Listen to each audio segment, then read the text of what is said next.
Hello everyone. In today's class, we will understand what is statistics in singular sense. हमने plural sense last class में cover किया था. आज हम सीखेंगे कि स्टैटिस्टिक्स को सिंगुलर सेंस में कैसे समझाया गया है. तो उसके लिए firstly we should understand the stages of statistics. इन्होंने कुछ स्टेजेस डिफाइन करी हैं स्टैटिस्टिक्स की. These are 5 stages. 5 स्टेजेस में बताया गया है कि स्टैटिस्टिक्स कैसे हम बनाते हैं, डाटा को कैसे हम कलेक्ट करते हैं, कैसे हम उससे रिजल्ट निकालते हैं, कैसे प्रेजेंट करते हैं. इसको इन्होंने 5 स्टेजेस में बांटा है. So let's understand the stages of statistics, या फिर हम ये कह सकते हैं स्टैटिस्टिक्स इन सिंगुलर सेंस. तो सबसे पहले आता है हमारे पास कि इन्होंने कौन सी 5 स्टेजेस बताई हैं. उन्होंने कहा सबसे पहले डाटा स्टैटिस्टिक्स तभी होगा, पहले हमें क्या करना पड़ेगा, उस डाटा को कलेक्ट करने के लिए हमें सबसे पहली स्टेज आती है कलेक्शन ऑफ डाटा. सबसे पहले हमें डाटा कलेक्ट करना पड़ेगा. क्या करना पड़ेगा? डाटा को कलेक्ट करना पड़ेगा. अब बात आती है what is collection of data. What is collection of data, कि हम कैसे कलेक्ट करेंगे डाटा. देखो हमारे पास 2 टेक्निक्स हो सकती है. वन इज सेंसस मैथड, ठीक है, and another is sampling method. Another is sampling. या हम सेंसस लगा लें या हम सैम्पलिंग लगा लें. बात आती है what is census and what is sampling. देखो डाटा इकट्ठा करना है, 2 ऑप्शंस हो सकते हैं. डाटा कलेक्ट करना है, 2 ऑप्शंस हो सकते हैं. सेंसस कर लो. सेंसस होता है हर आइटम ऑफ पॉपुलेशन को कवर करना, मतलब covering each item of population. Covering each item of population, हर बंदे को कवर करना. एग्जाम्पल, मुझे मार्क्स चाहिए कि साइंस में कितने मार्क्स आ रहे हैं बच्चों के. तो मैं क्या करूंगी, हर बच्चे से पूछूंगी कि तुम्हारे कितने मार्क्स, तुम्हारे कितने मार्क्स, ताकि मैं उससे बेसिस पे रिजल्ट निकाल सकूं कि एवरेज मार्क्स साइंस में कितने आ रहे हैं पर हर बच्चे के. ठीक है, एवरेज मार्क्स. तो उसके लिए क्या किया मैंने, सेंसस, मतलब हर बच्चे से पूछा मैंने. Covering each item of population, her item को पॉपुलेशन को कवर किया, उसको हम क्या बोलते हैं, सेंसस. ठीक है, एक तो ये तरीका है कि मैं हर बंदे से पूछूं उसके बारे में, मुझे जो भी मतलब जिस बारे में मुझे डाटा चाहिए. मैंने साइंस के मार्क्स पूछने थे तो मैंने हर बच्चे से पूछे. क्लियर. सेकेंड आता है हमारे पास sampling method. What is sampling method.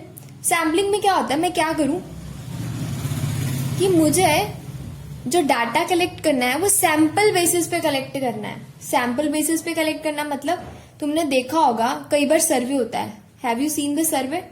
उस सर्वे में क्या होता है, वो घर घर जाते हैं, डोर टू डोर जाते हैं. वो वहां पे पूछते हैं आपके यहाँ कितने लोग रहते हैं, ठीक है, number of people live here, ठीक है. फिर वो पूछते हैं आपकी फैमिली इनकम कितनी है, आपके पास फ्रिज कितने हैं, आपके पास एसी कितने हैं. They do survey. अब सर्वे में क्या होता है, they do not cover every house. हर घर कवर नहीं होता है, ठीक है, कुछ घर रह भी जाते हैं. That is sampling. हम सैम्पलिंग के बेसिस पे काम कर रहे हैं, हर आइटम को कवर नहीं कर रहे हैं, but we are taking the sample. हमने कुछ लोगों से पूछ लिया, ठीक है, हमने 80% घरों से पूछ लिया. उसके बेसिस पे मैंने कंक्लूजन निकाल लिया कि हमारी पॉपुलेशन में कितने % लोग रिच हैं और कितने % लोग पुअर हैं. यही करते हैं हम उसके बेसिस पे रिजल्ट निकाल लेते हैं कितने लोग रिच हैं, कितने लोग पुअर. तो मुझे समझ आ जाती है कि 2 टॉपिक्स हैं हमारे पास कलेक्शन, 2 वेज है कलेक्शन ऑफ डाटा. आपको सिर्फ इतना ही याद रखना है जितना ये लिखवाया है, बस आपको नॉलेज होनी चाहिए कि कलेक्शन ऑफ डाटा, डाटा कैसे कलेक्ट कर सकते हैं. 2 तरीके हो सकते हैं. One is census and another is sampling.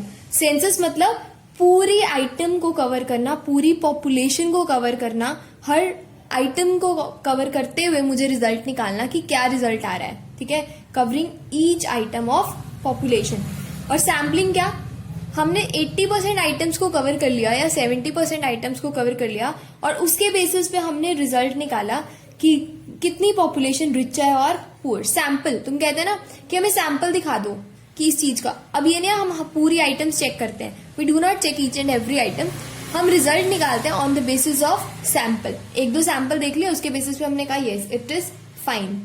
ठीक है, तो सेंसस और सैम्पलिंग में क्लियर होना चाहिए.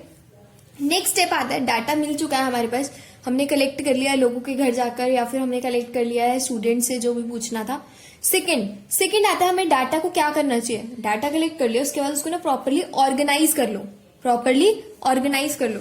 कैसे ऑर्गेनाइज कर लो कि एक टेलीबार्स बना लो. तुमने सुना होगा टेलीबार्स, 10th में भी हम लोग करते हैं कि आप टेली बार्स बना लो लाइक दिस, ठीक है। These are bar diagrams, you can make tally bars also. Tally bars बना सकते हो कि जैसे 0 से लेकर 10 मार्क्स के बीच में आने वाले कितने बच्चे हैं, 1 2 3 4 5, या फिर 10 से लेकर 20 मार्क्स के बीच में आने वाले बच्चे कितने हैं, लेट से 3। लेट 20 से लेकर 30 मार्क्स के बीच में आने वाले बच्चे कितने हैं, 2। जब हम ये टेली बार्स बना लेंगे तो हमारा डाटा ऑर्गेनाइज हो जाएगा, मतलब एक प्रॉपरली दूर से देखने पे पता लग रहा है कि हाँ मतलब 0 से 10 वाले बच्चे इतने हैं, 10 से 20 वाले इतने हैं। अगर मैं सिंपल लिखी जा रही हूँ, किसी के 10 मार्क्स हैं, किसी के 13 हैं, किसी के 14 हैं, किसी के 25 हैं, किसी के 30 हैं, किसी के 27 हैं। अब इस डाटा को इंटरप्रेट करना, समझना कि एवरेज मार्क्स कितने आ रहे हैं, थोड़ी सी दिक्कत आ रही है, ठीक है। कुछ ना कुछ हमें गड़बड़ लग रही है कि हमारा डाटा प्रॉपरली कितना और क्या मैनेजेबल है या नहीं। तो उसके लिए आप क्या करो, आप टेली बार्स बना लो। क्लियर? आप क्या करो, आप टेली बार्स बना लो कि जैसे मैंने बोल दिया 0 to 10 में कितने हैं, 10 to 20 में कितने हैं। उससे डाटा क्या हो जाएगा, प्रॉपरली ऑर्गेनाइज्ड वे में आ जाएगा। क्या आ जाएगा, प्रॉपरली ऑर्गेनाइज्ड वे में। तो आप क्या कर सकते हो, ऑर्गेनाइजेशन ऑफ डाटा, डाटा को ऑर्गेनाइज करने के लिए प्रॉपर वे में मतलब प्रॉपरली ऑर्गेनाइज करो कि कितने कितने बच्चे किस किस मार्क्स में आ रहे हैं। तो उस स्टेप को हम बोलते हैं ऑर्गेनाइजेशन ऑफ डाटा। उसके लिए हमें क्या करना पड़ता है, दैट इज टेली बार्स, ठीक है, टेली बार्स।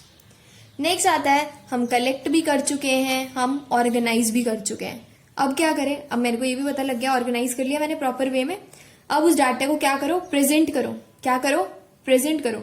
ग्राफ्स बना के देखो, जैसे मैंने ये बनाया कि 10 to 20 मार्क्स के बीच में मेरे 5 स्टूडेंट्स, फिर 20 से 30 मार्क्स के बीच में लेट से मेरे 10 स्टूडेंट्स आ रहे हैं, और लेट से 30 से 40 मार्क्स के बीच में मेरे, ठीक है, 20 स्टूडेंट्स आ रहे हैं। आप डायग्राम बना लो। क्या करो, डायग्राम बना लो, प्रेजेंटेशन। इससे और भी क्लियर दिख रहा है कि मेरे जो हाईएस्ट मार्क्स आ रहे हैं 30 से 40 के बीच में सबसे ज्यादा बच्चे आ रहे हैं, ठीक है। इस सबसे ज्यादा बच्चे 30 से 40 के बीच में आ रहे हैं मार्क्स लेने वाले। क्लियर? तो हम ऐसे भी कर सकते हैं, हम प्रेजेंट भी कर सकते हैं उसको डायग्राम्स और ग्राफ्स की फॉर्म में, डायग्राम्स और ग्राफ्स की फॉर्म में, ठीक है। तो नेक्स्ट स्टेप आता है हमारे पास, पहला आता है कलेक्ट कर लो, ठीक है। कलेक्ट करने के लिए जल्दी से बताओ कौन सी 2 चीजें, सेंसस, सेंसस कर लो। सेंसस मतलब हर आइटम ऑफ पॉपुलेशन को कवर कर लो, या फिर क्या कर लो, सैम्पलिंग कर लो।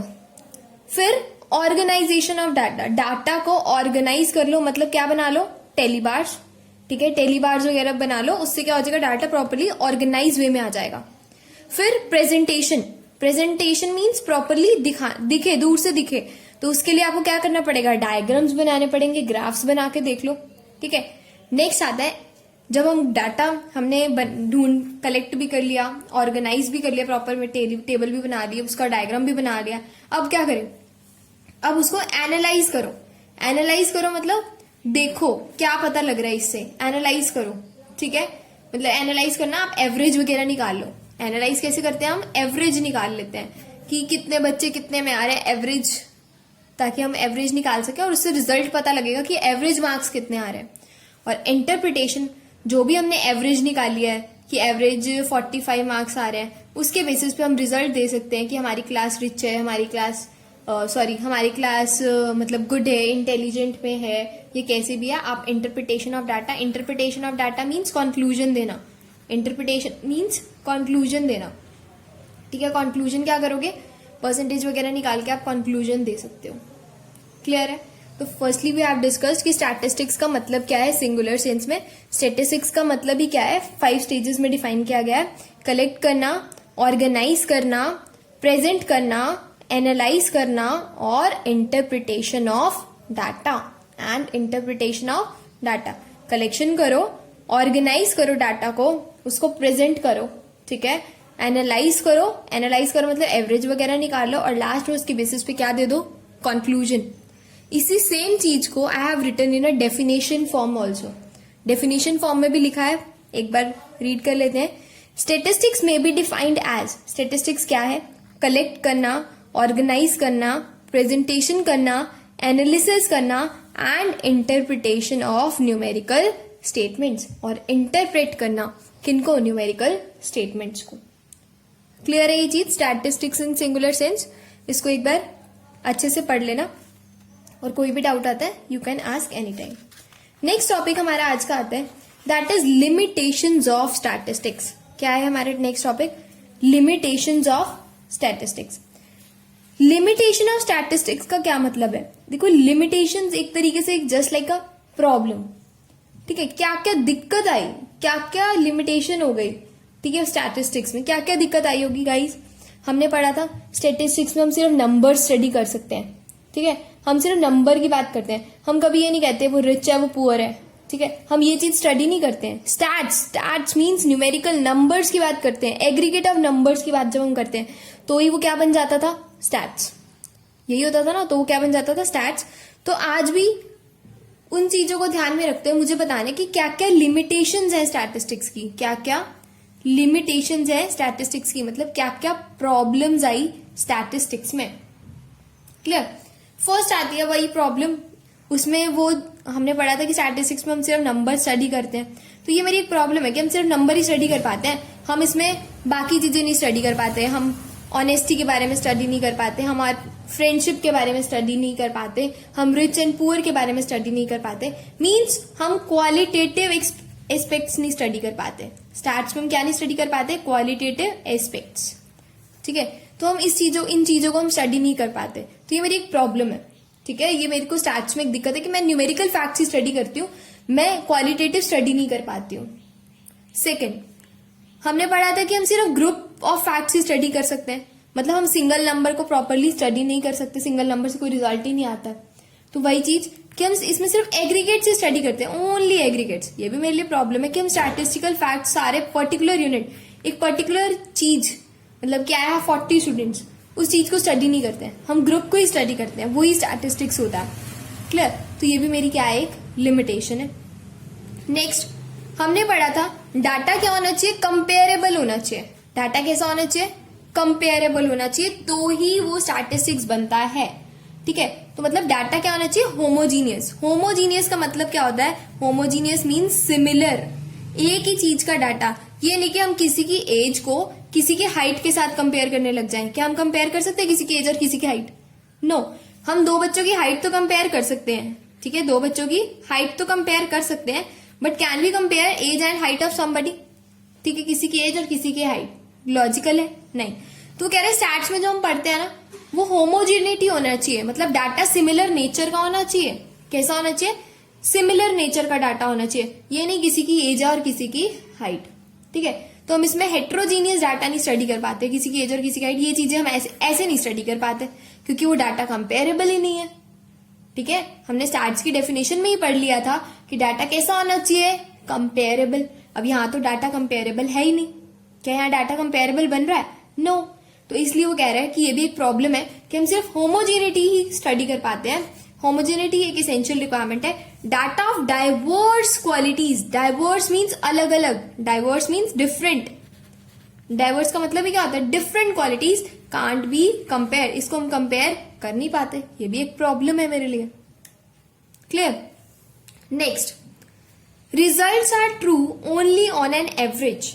वो कह रहे हैं कुछ रिजल्ट्स जो है ना ट्रू होते हैं ओनली ऑन एन एवरेज, मतलब कि जो हम डाटा कलेक्ट कर रहे हैं जरूरी नहीं है कि वो प्रॉपर एग्जैक्ट ट्रू हो। जैसे मैंने एग्जाम्पल भी लिया था कि डाटा कई बार एस्टिमेटेड भी हो जाता है। कहा था ना मैंने, क्या कहा था कि डाटा क्या हो जाता है, कई बार एस्टिमेटेड भी ले लेते हैं। एग्जाम्पल भी लिया था मैंने कि प्राइम मिनिस्टर नरेंद्र मोदी की रैली में 2 लाख पीपल आए। प्राइम मिनिस्टर नरेंद्र मोदी की रैली में 2 लाख पीपल आए। क्या मैंने एग्जैक्टली काउंट किया था? नो। क्या मैंने एग्जैक्टली काउंट किया था? No. It was just an estimation, ठीक है। तो कह रहे हैं रिजल्ट्स ट्रू होते हैं on an average, average basis पे ट्रू होते हैं। एग्जैक्टली ट्रू पूरे 2 लाख पीपल नहीं आए वहां, ठीक है। एवरेज के बेसिस पे रिजल्ट विल बी ट्रू। तो मेनली मुझे कहना था कि statistical findings are true only as an average, की फाइंडिंग्स जो है ट्रू है एज एन एवरेज, ठीक है। तो नॉट एरर फ्री, मतलब बिल्कुल एरर फ्री नहीं है कि इसमें कोई गलती ही नहीं होगी, ऐसा नहीं है। एवरेज के बेसिस पे रिजल्ट ट्रू रहते हैं, बिल्कुल करेक्टली ट्रू नहीं रह सकते। Next point, without reference result में प्रूव टू बी रॉन्ग। वो कह रहे हैं अगर कोई रेफरेंस नहीं है, अगर मैंने डाटा ऐसे ही उठा लिया, मेरे को नहीं पता, मैंने मतलब प्रॉपरली मैंने कहीं ऑर्गेनाइजेशन से कलेक्ट नहीं करा, मैंने किसी भी बंदे से, चलते फिरते बंदे से कुछ पूछ लिया, अब ये थोड़ी वो मतलब कोई रेफरेंस तो है नहीं, कुछ भी नहीं है, ठीक है, मैंने प्रॉपरली सर्कमस्टांसेस नहीं देखी, कंडीशंस नहीं देखी, मैंने ऐसे ही डाटा कलेक्ट कर लिया, तो उससे भी डाटा कई बार क्या हो जाता है, गलत हो जाता है, ठीक है। तो ये भी एक प्रॉब्लम है स्टैटिस्टिक्स में, कई बार रेफरेंस नहीं होती और डाटा फिर क्या हो जाता है, हमारा गलत हो जाता है। क्लियर है। लास्ट पॉइंट इसका आता है, can be use only by experts. वो कह रहे हैं स्टैट्स का डाटा ना वही यूज करे जिसको प्रॉपर नॉलेज है, जिसको समझ ही नहीं आता है, जिसको समझ ही नहीं आ रहा है कि ये मैथड कैसे लगाया, ठीक है, हमने ये टूल्स कैसे लगाए, तो उसके लिए डाटा गलत हो सकता है। तो statistics must be use only by experts, statistics must be use only by experts. किस फिर सिर्फ एक्सपर्ट्स को यूज करना चाहिए, सब लोग यूज नहीं कर सकते स्टैटिस्टिकल डाटा, कईयों को समझ नहीं आता है, ठीक है, तो कई लोग उसको गलत वे में ले जाते हैं, ठीक है, उससे रिजल्ट्स गलत भी आ जाते हैं। क्लियर। तो एक बार लास्टली फिर से एक बार रिवाइज कर लेते हैं, आज हमने जो जो पढ़ा। हमने पहले पढ़ा कि स्टैटिस्टिक्स का सिंगुलर सेंस में क्या मतलब है, कि स्टैटिस्टिक्स क्या है। स्टैटिस्टिक्स की 5 स्टेजेस है। कितनी स्टेजेस है हमारे पास? 5 स्टेजेस है। क्लियर। कौन कौन सी स्टेजेस है? First is collection of data. सबसे पहले हम डाटा को कलेक्ट करेंगे। क्या कैसे कलेक्ट कर सकते हैं जल्दी बताओ? या तो हम सेंसस लगा दें, क्या करें, सेंसस लगा दें, या हम क्या करें, सैम्पलिंग लगा दें। सेंसस मतलब हर आइटम को कवर करके डाटा कलेक्ट करें। सैम्पलिंग मतलब कुछ लोगों से पूछ लें, उसके बेसिस पे क्या कर लें, रिजल्ट ले लें। ऑर्गेनाइज कर लें, प्रॉपर टेलीबार्स वगैरह बना लें। प्रेजेंट कर लें, प्रेजेंट कर लेना मतलब प्रेजेंट करना मतलब डायग्राम्स वगैरह बना लें। एनालाइज करें मतलब एवरेज वगैरह निकाल के थोड़ा सा उसको समझें, और इंटरप्रिटेशन उसके बेसिस पे हम क्या करें, कॉन्क्लूजन दे दें। क्या दे दें? कॉन्क्लूजन। ये आपको 5 स्टेजेस याद करनी है, कौन कौन सी होती हैं। Collection, organisation, presentation, analysis and interpretation of data. Clear. Then we have started limitations of statistics. Statistics में क्या क्या दिक्कत आई। हमने पहली दिक्कत पढ़ी कि हम सिर्फ इसमें न्यूमेरिकल फैक्ट्स पढ़ सकते हैं, हम इस पे qualitative, rich, poor, honesty, friendship ये चीजें नहीं पढ़ पाते हैं। सेकेंड हमने पढ़ा हम इसमें सिर्फ एग्रीगेट ऑफ फैक्ट्स पढ़ सकते हैं, एक सिंगल नंबर से हमें कुछ पता नहीं लग पाता है, तो वो भी मेरी एक लिमिटेशन है। थर्डली हमने पढ़ा कि डाटा हमेशा होमोजीनियस ही पढ़ पाते हैं क्योंकि वो कंपेयर कर सकते हैं, बट अगर अलग अलग करेक्टरिस्टिक्स का डाटा होगा, किसी की एज और किसी की हाइट, तो उससे कोई कंक्लूजन नहीं आ पाएगा, तो मेरा स्टैटिस्टिकल डाटा भी नहीं बनेगा। तो ये भी एक प्रॉब्लम है कि हमें सिमिलर डाटा ही चाहिए होता है। थर्ड, रिजल्ट्स एवरेज बेसिस पे ट्रू होते हैं, बिल्कुल एरर फ्री नहीं होते, कहीं ना कहीं एवरेज बेसिस पे रिजल्ट ट्रू होते हैं, एरर फ्री नहीं होते। ठीक है, मतलब ये नहीं कि बिल्कुल परफेक्ट है, ऐसा नहीं होता, एवरेज बेसिस पे रिजल्ट ट्रू होते हैं। रेफरेंस के बिना रिजल्ट गलत भी हो सकते हैं। अगर हमने ऐसे ही जनरली पूछ लिया किसी से जिसको सर्कमस्टांसेस का नहीं पता था, कंडीशंस का नहीं पता था, हमने उस टाइम पे डाटा कलेक्ट कर लिया, तो डाटा गलत भी हो सकता है। और लास्ट हमने पढ़ा था कि statistics can be use only by expert, कि स्टैटिस्टिक्स सिर्फ एक्सपर्ट्स ही यूज करें, बिकॉज एक ये अगर हम किसको कोई डाटा, रफ डाटा हम किसी रॉन्ग पर्सन के हैंड्स में पकड़ा देंगे तो वो खराब रिजल्ट निकाल सकता है। इसके लिए इन्होंने एक चीज और भी बताई कि statistics is like a clay. Statistics is like a clay. Clay है, उसको जैसे मोड़ेंगे वैसे बन जाएगा। कई बार हम उसको अच्छे के लिए और कई बार हम उसको बुरे के लिए। तो मतलब स्टैटिस्टिक्स कौन यूज करना चाहिए? Statistical data must be use only by experts. सिर्फ एक्सपर्ट्स को ये डाटा यूज करना चाहिए। Clear? Okay, do complete your notings and meet in next class. Thank you.